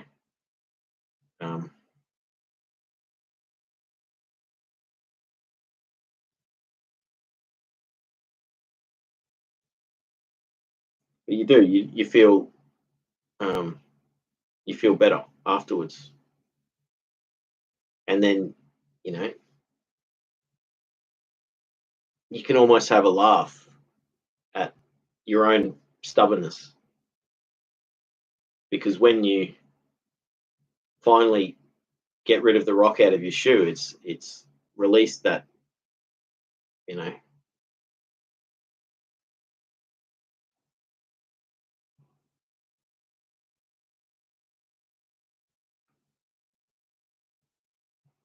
so yeah, you can justify like, oh, I don't have time to stop, I'm too busy, but then there's no real argument there because the time that you spend actually clearing the rock out is only a fraction of the time you're going to be spending walking. So that doesn't make sense.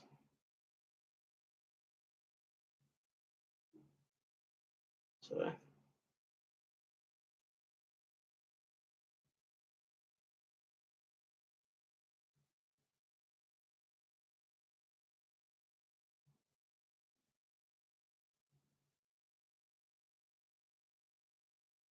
it's difficult.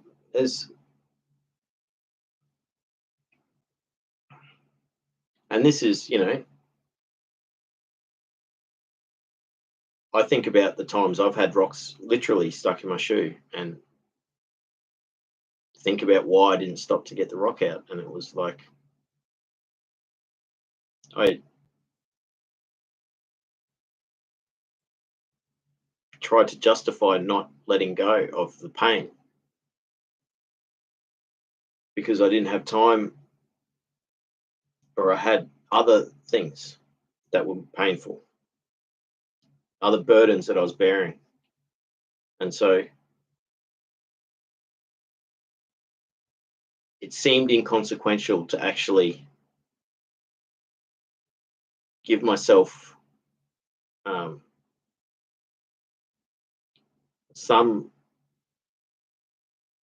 sense of relief from the pain while there's other greater burdens.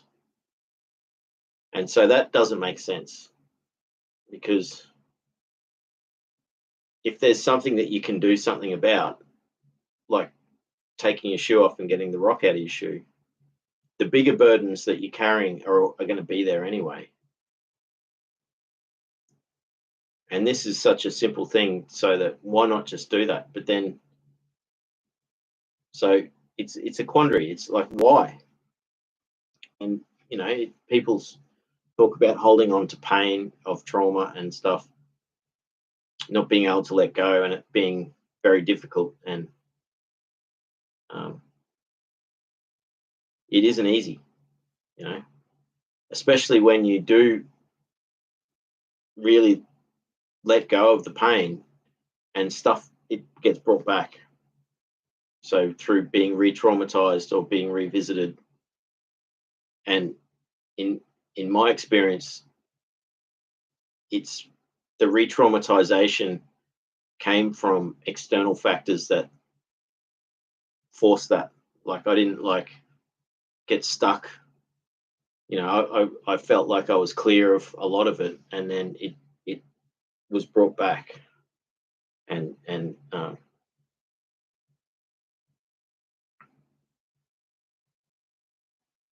so, I mean, that's a little bit off the topic, but yeah.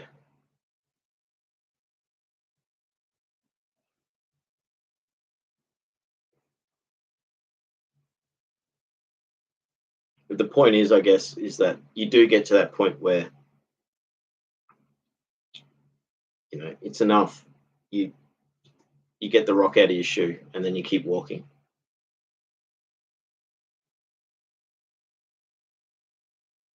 And then maybe next time you get a rock in your shoe, you don't walk for hours and hours. You stop earlier.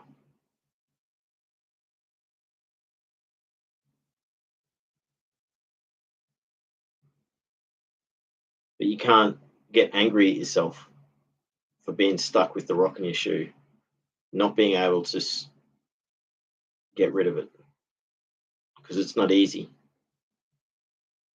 Because that's the thing with trauma, is often you're bearing multiple things. So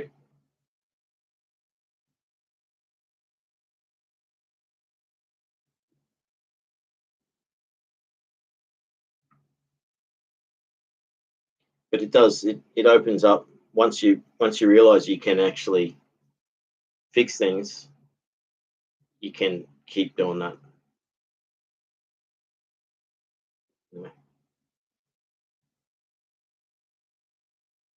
Those greater burdens or those greater traumas or pain, it might not be able to be as simple as that, but there will be ones that you can work on.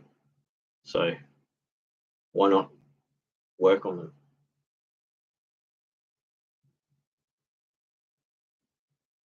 And maybe the free will of focusing on not getting the rock out of your shoe,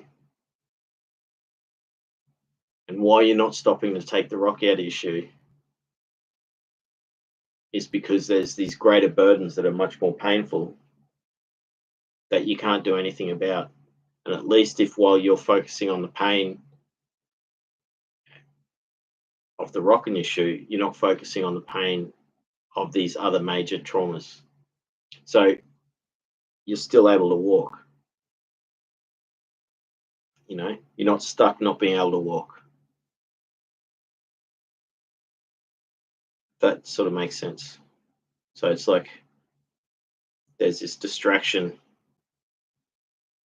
or a diversion from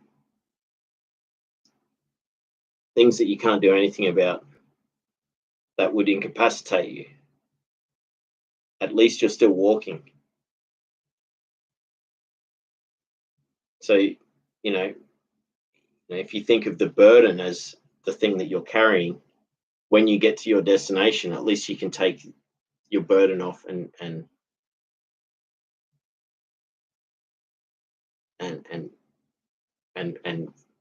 that's when you can let go of that next greater thing.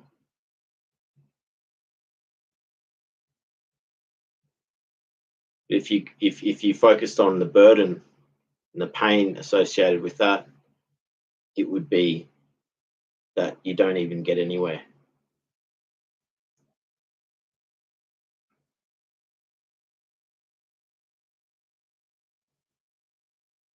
And life itself is burden and pain, um, for the most of the time. So being able to put up with a rock in your shoe while carrying a heavy burden is is um, is much better.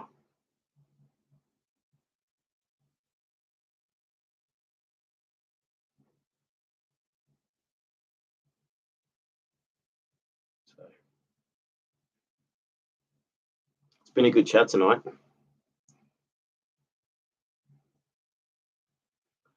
and I've got to really talk about stuff, and I didn't write down a list of stuff to talk about today. I thought, oh, do I make points about what to talk about? I thought, no, I'll just talk. And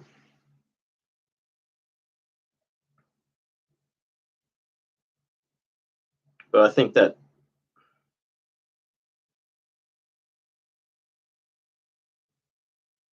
yeah, I think there's a lot in that, the rock in your shoe, you know.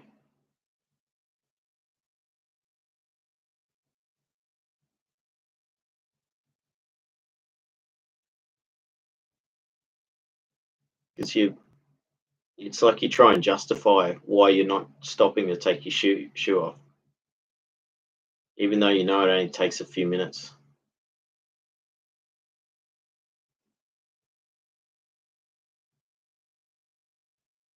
But in reality, like, healing from trauma isn't as simple as that anyway. That's why it's the greater burden, is the, you know, I guess it's like, work on what you can as you can, you know. But, it's a there's a lot to work on. Six Sense Amelia says, I've accepted that healing is an ongoing, lifelong process. There is no finish line. That's brilliant. That's it. It is. And that, enjoy, find joy as much as you can, and enjoy your progress as you go. And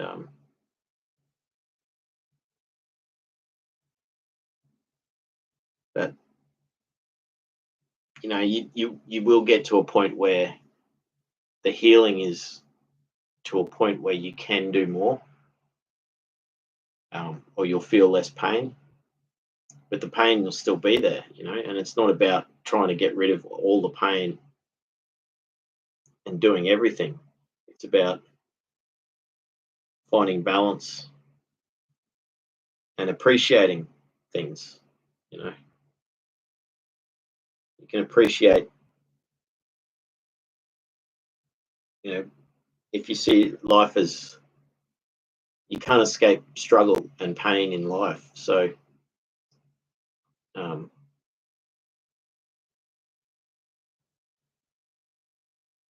it's better to appreciate things, and even appreciate being able to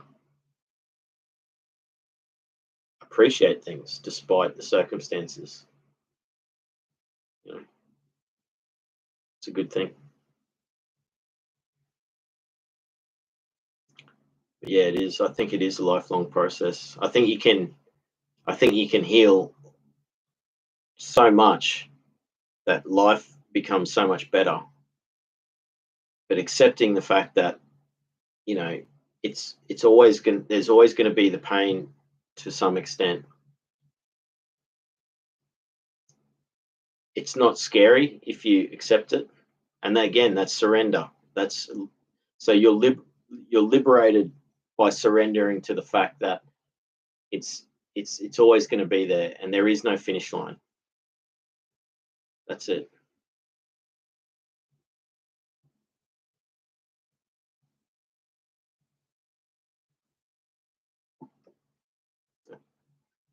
That's a really good comment.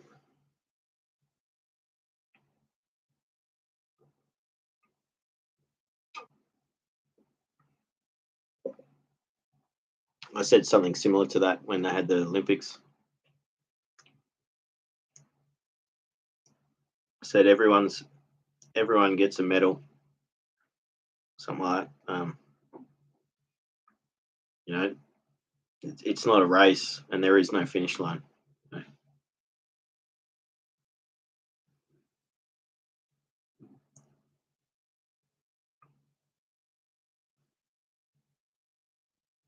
6 Cents Amelia says, I watch sparrows and think, do sparrows spend their whole lives healing from just existing? That's it. Sparrows are awesome, aren't they? When they fly, sparrows are wicked. And they're pretty cool when they make a nest. They make nests up in our roofs, you know. Not here. I don't have sparrows at home, but just in Australia. We do have sparrows nearby, but just not near the house. They're awesome.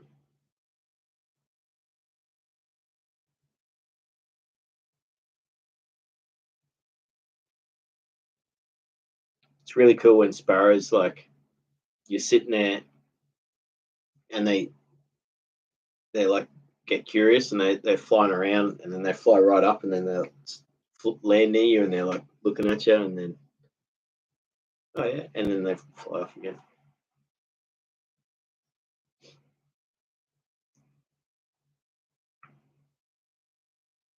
They're pretty cool.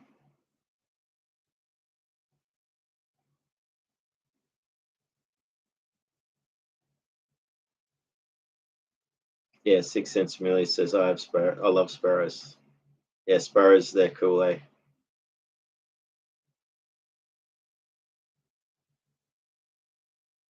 They're amazing. How fast they can just do those, go around in circles and like change direction, and they're really fast.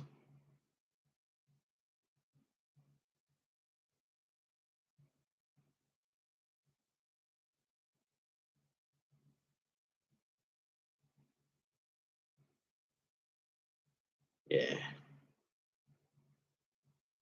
but they're really cool.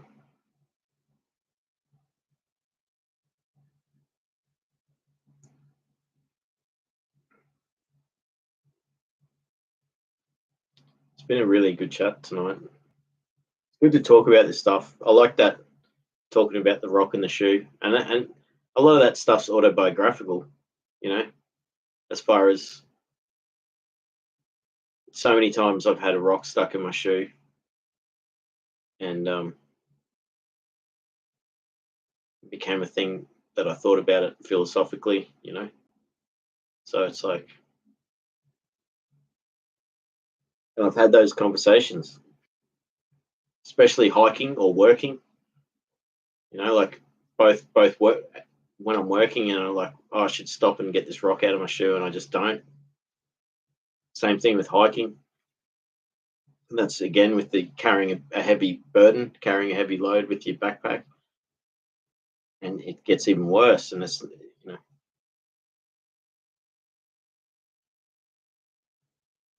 but again, that's lessons. So, you know, if you haven't necessarily learned a lesson, you won't necessarily have the free will to make the right choice. So more often these days, if I do get a rock stuck in my shoe, I'll stop and take the rock out earlier because I've like learned that lesson. Yeah, awesome. 6 Cents Amelia says, I understand that analogy.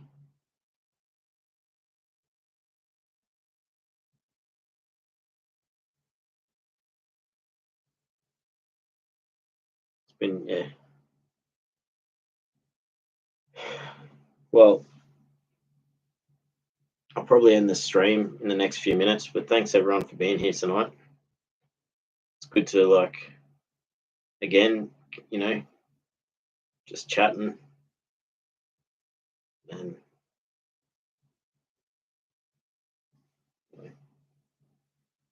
I've got a lot to work through this week. So hopefully next time I do a stream is going to be awesome. You know, like I'll have good news. MJG says, thanks, Luke, with the hearts. Thanks all. See you next time. Awesome. Thanks for being here, MJG. And thanks, everyone. Hey, like, it's been really special. I think every time I get, you know, like I get to this point where it's like, it's good that I keep this up, you know, it's like, it's really good. Six Cents Amelia says, good night, Luke and community. Lovely to see you all. I love the light. Halo. Thank you. I'll make sure I try and get it happening again next time. I reckon it's cool too. So that just happened, and I was like, I'll keep it there. So it's pretty cool. MJG's got the hands waving. Much love to everyone.